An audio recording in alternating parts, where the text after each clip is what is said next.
What's up guys, this is the Round Bottom Flask, and in this video we will talk about alkanes. Disclaimer guys, I will not be discussing all of the topics covered in alkanes. This video is mainly focused for my students who were not under the BS Chemistry program, but rather they are chemical engineering technology students, so I only cherry-picked some of the topics that I believe will be essential not only for their degree program but also for whatever profession that they will take in their future related to their degree. So kindly bear with me na lang guys. So a brief introduction. Alkanes belong to a larger class of compounds called hydrocarbons. Specifically, they have names such as saturated hydrocarbons and paraffins. This is because all of the maximum possible bonds that carbon can form has already been been bonded singly to carbon or to hydrogen. So thus the term saturated. So because you have saturate all of the possible bonds that carbon can form. So they have the general formula of CnH2n plus 2, wherein n can be any number, and because they're named saturated hydrocarbons, they only consist of single bonds. And the name of an alkane will depend on the length of their carbon chain. So if you only have one carbon, the simplest one will be methane. If you have two carbons connected together in a row in an alkane, it is an ethane. If it's three carbons connected in a row, it is propane. 4 carbons, butane, pentane, so on and so forth. So you need to remember, what you just need to remember is from methane and until at least a tridecane, the 13 carbons connected together, a bond connected together in a row, because you will need this when you're trying to name alkanes. Now, alkanes that has at least 4 carbon atoms can have more than one possible structure. So for example, butane, wherein all 4 carbon atoms are connected with a row, can also be arranged into something like this, and this is named as isobutane. They both have a chemical formula of C4H10, characteristic to a 4-carbon alkane, and we have N-pentane, which is 5 carbon atoms connected in a row. We can also have it can also have these possible structures such as isopentane and neopentane.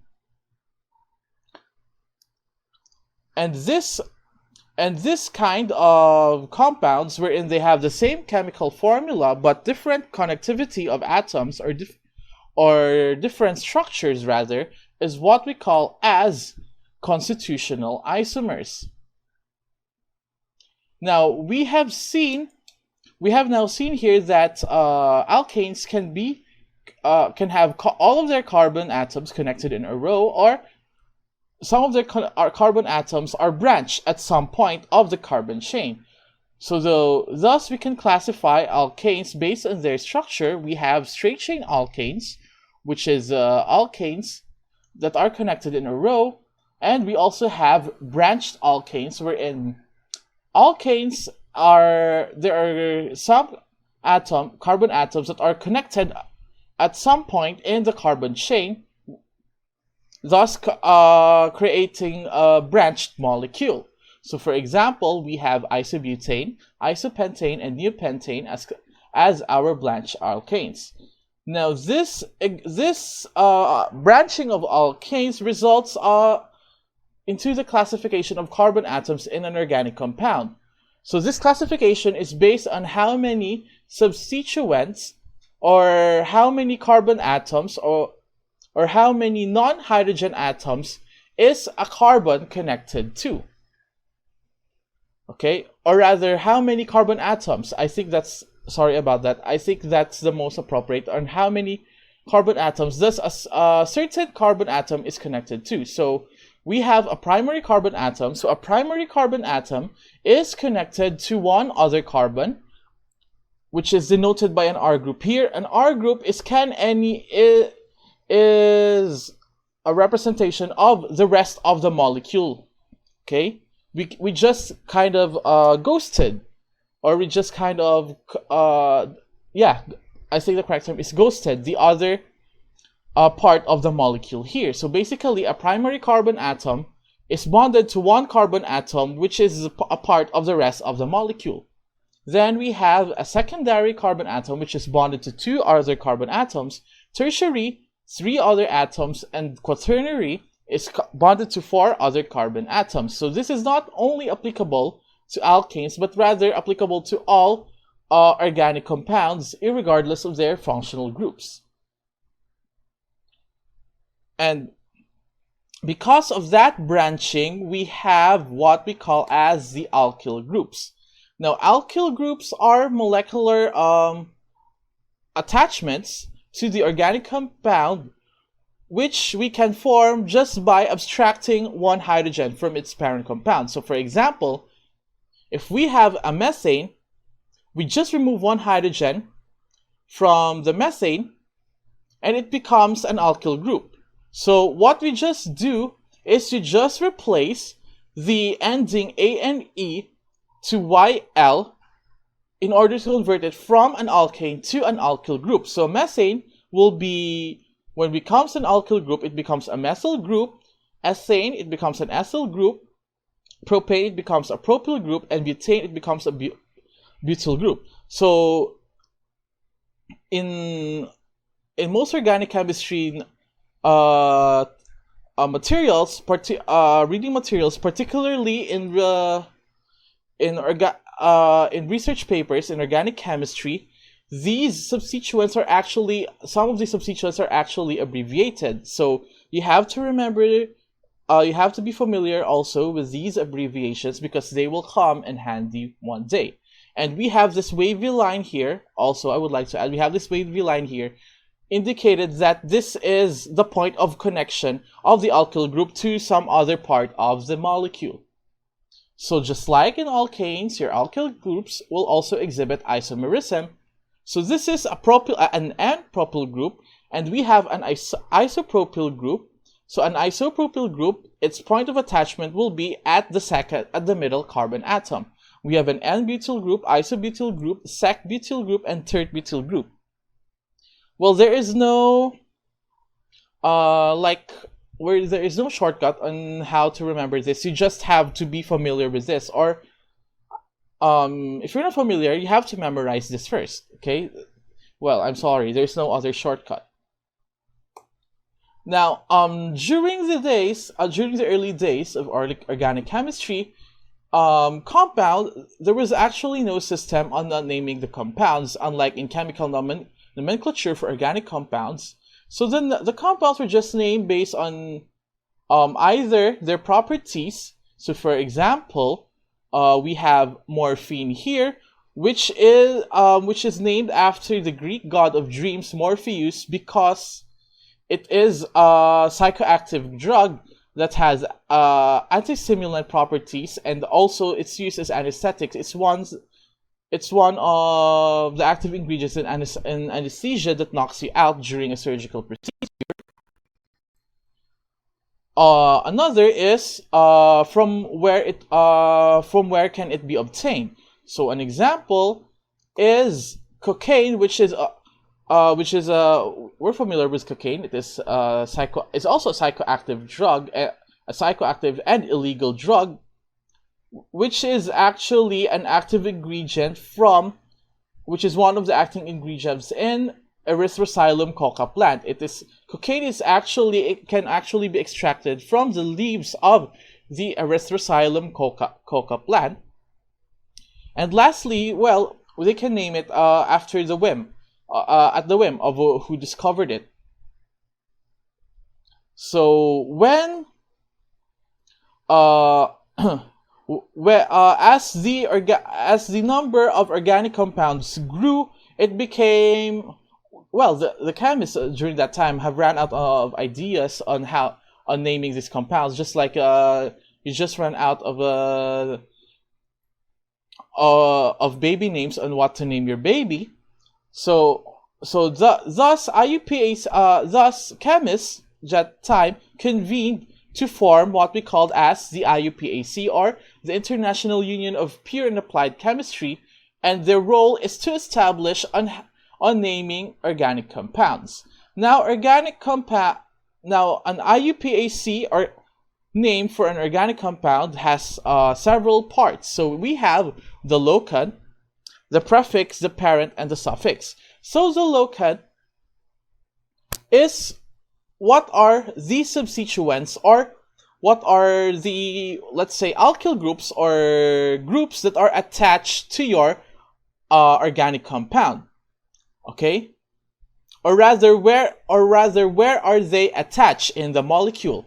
Then the prefix will indicate what are what the identity of the substituents or the functional groups attached to your molecule, and parent is how many carbon atoms is the main body of your molecule does the main body of your molecule have, and we have the suffix, or which indicates the primary functional group. So let's try to make it simple first. Let's try it first in alkanes. So in alkanes, the first thing that you're going to do, this is not only in alkanes, but also applicable to all functional groups, but obviously we have like a slight modification.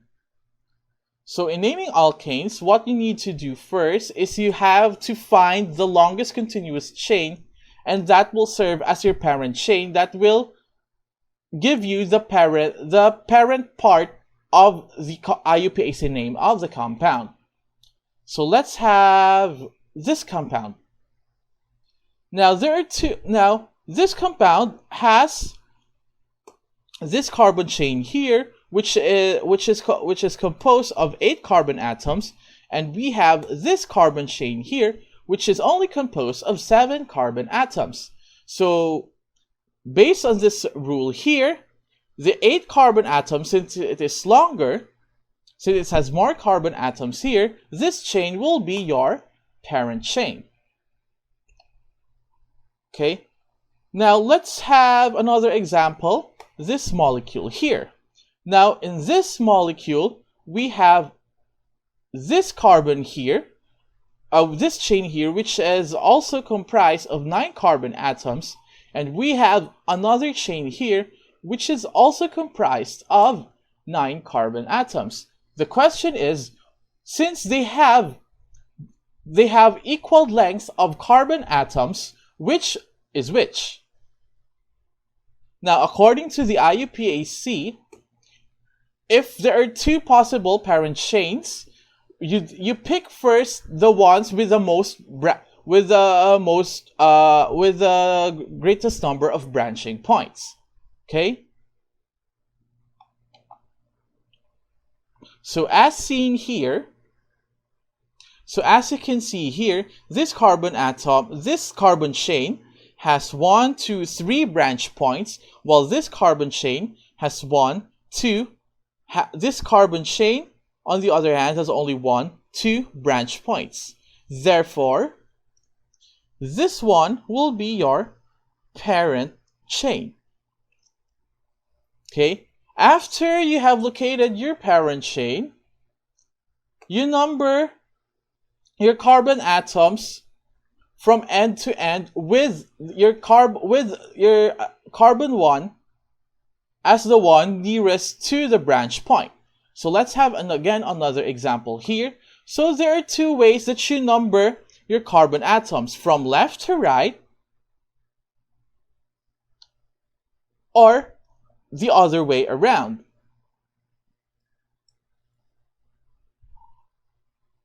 So in this numbering system, wherein the carbon 1 is here, the first branch point will be at carbon number 3. Okay, while in this one here, the first branch point will be at carbon number 5. The first branch point will be at carbon number 5. So therefore, your numbering system will be this one, wherein this will be your carbon 1. After that, so again, before we proceed, let's have another example here. So again, this is the previous example that I've shown earlier. So again, we have two possible answers. So this can be our carbon 1. This end here will be our carbon 1, or this end here will be our carbon 1. Okay? Now, however, if you look at this, their first branch point is both at carbon number 3. Then here we're now again stuck in a corner. So how do we address this? So again, we follow the rule indicated by IUPAC. If both terminal carbons are equally distant from their nearest branch point, sorry, I have to adjust my camera. It's a bit wobbly. Sorry about that. We proceed to the next branch point until a difference is found. So in this numbering system here, the second branch point will be at carbon 6, while in this numbering system here, the next branch point will be at carbon 4. Therefore, this carbon will be our carbon 1, and we will number our carbons in this way, not the other way around. Next is after numbering our parent chain, we then identify the substituents. So we go back to our previous example, which has this numbering system. So this branch point here is actually a methyl group at the carbon 3 position. So it is a 3-methyl group. This one here is a propyl group. If we go back to our alkyl groups at carbon 4, so this is a 4-propyl group, and this is another methyl group at carbon 7, so this is a 7-methyl group. Next, if we have substituents on the same carbon atom, they will have the same locant or number. So we have an example here. We have a 3-methyl group here, and we have 2 methyl groups at the same carbon atom, which is carbon 6. So that means we have 2 6-methyl groups. Next is if the substituent is a halogen, the halogen substituent is named by replacing their suffix -ine with O. So for example, in this compound here, instead of naming this a chlorine substituent, this is actually a chloro substituent, specifically a 2-chloro substituent, since it is located at carbon 2. Now, if we have branch substituents, we name it as if it were a compound and assign locants. We also number that branch substituent, wherein our carbon 1 will be at the nearest point of attachment to the parent chain. So let's have this compound here, wherein the branch substituent will be this one. Now, since this is our branch point, obviously this cannot be our carbon 1. So our carbon 1 should be the end of this substituent that is nearest to the point of its attachment to the parent chain. So obviously this will be our carbon 1, and we will number it from left to right. So since it has a bromo substituent, so that at carbon 1, so that means this is a 1-bromo 2-propyl substituent. After we have identified both the parent chain, the substituents, and assigning them their locants, then we now write the name of the compound as a single word with hyphens separating different prefixes and locants. So let's start with something really simple. This compound here, which only has a one substituent, which is chloro, which is a chloro group at carbon 2, so that will be named as 2-chloropentane.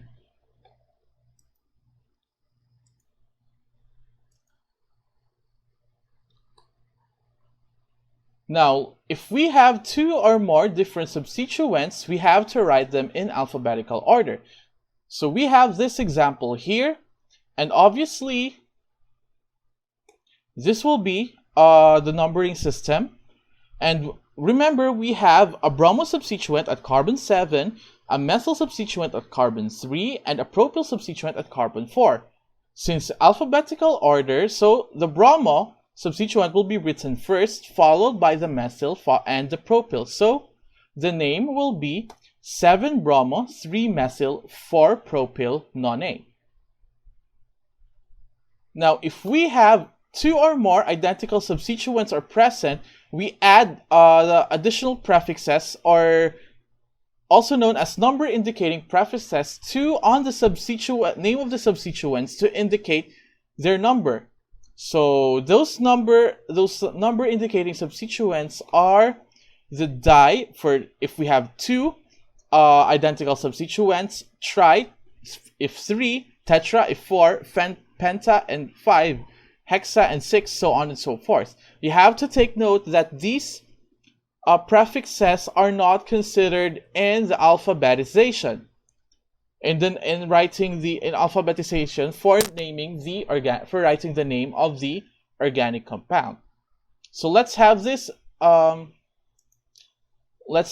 another example here. This compound, I have already numbered it for you.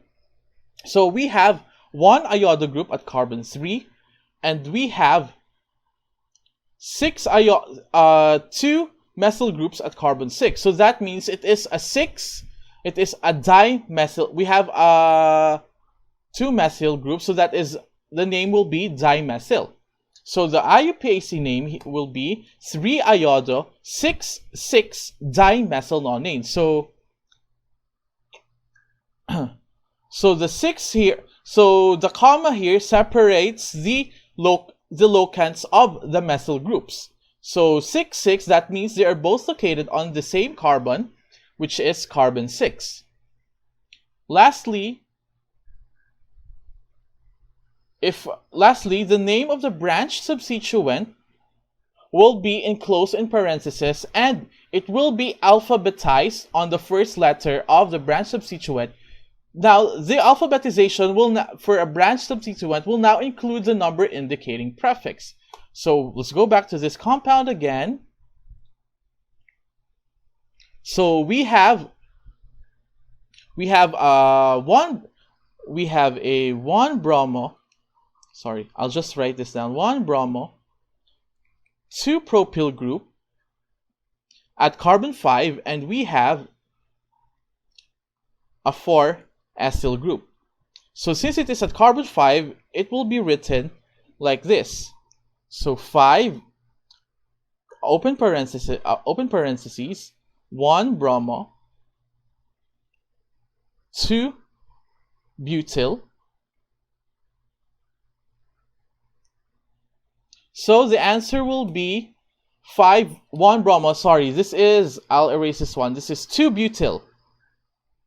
1-bromo, 2-butyl, 4-acyl nonane. Sorry for the misunderstanding, guys. So let's try applying what we have learned. So what we just did so far is we just gave the name for an alkane given its skeletal formula. So here, based on its IUPAC name, we will draw the following alkanes. So we have 2,2,3 trimethylpentane. The first technique here is you draw first the parent chain. So you will base the parent chain here from the parent name. So the parent name is pentane, so you draw a pentane first. So I will just draw the skeletal formula. So 1, 2, 3, 4, 5. Next is you number your carbon chain. This time it doesn't matter whether you number from left to right or from right to left. I have to adjust my camera again. Sorry about that. So I'll try numbering this from left to right. So 1, 2, 3, 2, 3, 4, 5. So then we try to integrate this one to what we have drawn. So we have 2, 2, 3 trimethyl. So that means we have 3 methyl groups. Each is located at carbon 2, and carbon 3. So that means we have 2 methyl groups located at carbon 2, and we have 1 methyl group located at carbon 3. So this will be your compound. So I will erase the number. So this will be the skeletal formula for your compound. Next we have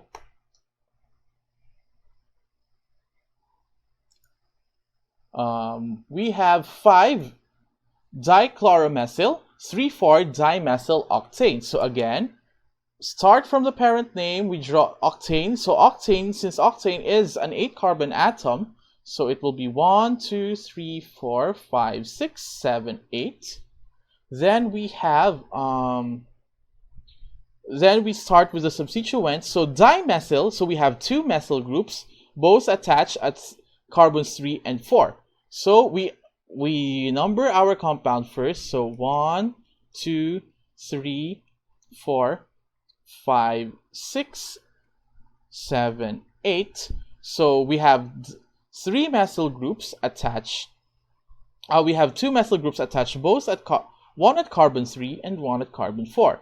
Then we have, how do we draw this one, the dichloromethyl?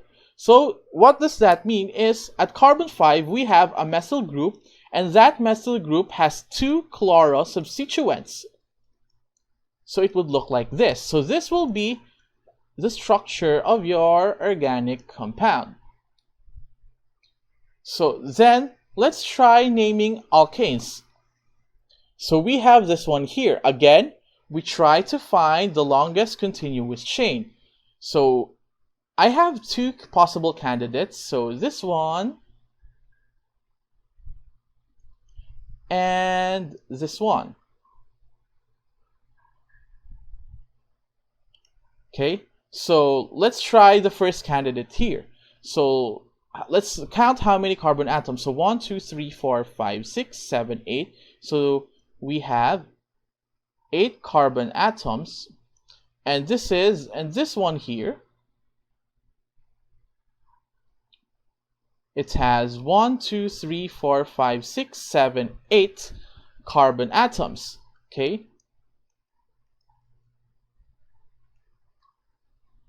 I also spy that we have I'll just erase this one, that we have this candidate here. Oops, they're overlapping already.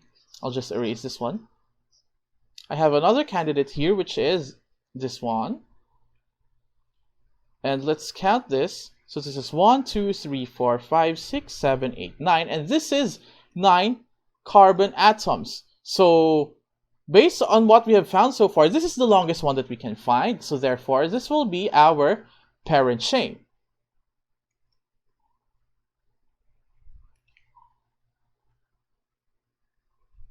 Next, oops, sorry, my handwriting is really crappy. So 9 carbon atoms, and this will be our parent chain. Next is we number our carbon atoms. Okay, so we start at the terminal carbon with terminal or the end carbon with the nearest to the first branch point. So if we start from here, the first branch point will be here, while if we start from here, this is this next branch point. So therefore, we will number here, starting from here. So this is our carbon 1, 2, 3, 4, 5, 6, 7, 8, 9. Next is we identify the substituents, and we'll just also name their locants. So if you're quite new to this, I suggest you list you list down all of your substituents first with their respective locants. So we have, at carbon 2, we have a methyl group. At carbon 3, we have a branch substituent or a complex substituent at carbon 3. So that is a methyl group, but it has a bromo substituent. So that is 3 bromomethyl. At 5 and at carbon 5, this is a bromo group. At carbon 6, this is an isopropyl group, so we just name it using we don't name it like a complex substituent, and let's just instead name it as the name of its alkyl substituent, which is isopropyl. And I guess that's it. Okay. Then after that, we name the parent compound. Since this is a 9-carbon atom, that is, the parent compound is a nonane. Okay? Then, this one here that we have, we arrange this in alphabetical order. So the first one will be bromo. So that is, I'll just erase this one. That is 5 bromo. Then we separate it with a hyphen for the next substituent. The next in line for the alphabetical order will be bromomethyl, so that will be 3, open close parentheses, bromomethyl. Then we have 6 isopropyl. Next we have 2-methyl. Lastly, we have 2-methyl nonane. So the parent compound will not be separated with the substituents with a dash. We just write it instead as a single word. Then we have last example. So we have this one here. Sorry, I have actually my notes. I already did this I already studied this example, so forgive me if I'm looking downwards. I have my notes. Sorry about that. So now, let's try looking for, what they call this, for the carbon chain. So, one way I believe, well, this one I think is the longest, right? This is the longest one I can think of. Well, we can also go the other way around here.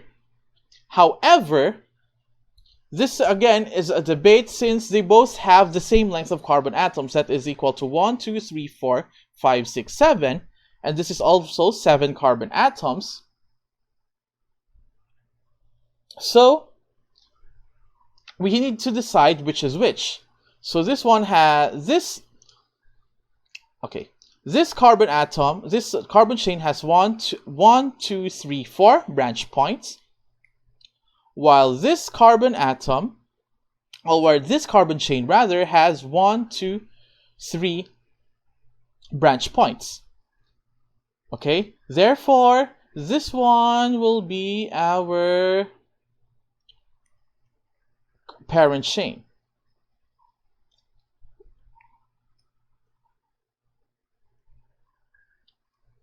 Okay, so this is 1, 2, 3, 4, 5, 6, 7. So this is a 7-carbon chain, therefore the parent name will be a heptane. Okay, let's just take a mental note of that. So next, we number our substituents. So we can start numbering from here or from here. Now, the next branch point will be at carbon 2. This is carbon 1, this is carbon 2. So to distinguish one from the other, I will number this 1 prime. The next carbon atom, the next branch point will be at 2 prime, also at carbon 2. Then we proceed to the next. We proceed to the next branch point until a difference is made. So this is carbons 3 prime, 4 prime. So at this numbering system, the next branch point is at carbon 4, while in this numbering system, so I'll just draw an arrow here to indicate the direction. The next branch point will be at carbon 3. Therefore, this will be our carbon 1, and we will adapt this numbering system. So 1, 2, 3, 4, 5, 6, 7. Okay, next is we identify the substituents. So at carbon 2, we have an iodo group. At carbon 3, we have an acyl group. At carbon 4, we have a tert-butyl group. Now, remember that we do not have a parenthesis here because this is not a branch or a complex substituent. This is like traditional or conventional name. Okay, it's just chemists just agree that, hey, let's just name this one tert-butyl, and everything was just fine. Everyone was just fine with it, so it just sort of adapted it. But ideally, in print, the tert here is actually italicized. Well, I didn't italicize it because it's really a pain to write an italicized text, and I actually don't know how, so I'll just leave that as is. Then we have at carbon 6 we have a methyl group. Then we write the whole name of the compound again in alphabetical order. So this one will go first, so it will be 3-acyl. Next will be this one, 2-iodo. Next will be this one, 6-methyl. Lastly will be this one, 4-tert-butyl heptane. It's actually one word, guys. It's actually one word. I just ran out of space, so to make more space, I will just write it down here. Okay, it is, I'll just delete this. This is again, this is 3-acyl, 2-iodo, 6-methyl, 4-tert-butyl heptane. Okay, thank you for watching, guys. I hope you find this video interesting and educational, and if you do, please subscribe to my YouTube channel for more chemistry lecture videos. Leave a comment on this video or any of my videos if you have suggestions on other chemistry topics that you would want me to discuss, or if you want me to further expand on some of the topics that I've already discussed in my lecture videos. Once again, this is the Round Bottom Flask. See you guys!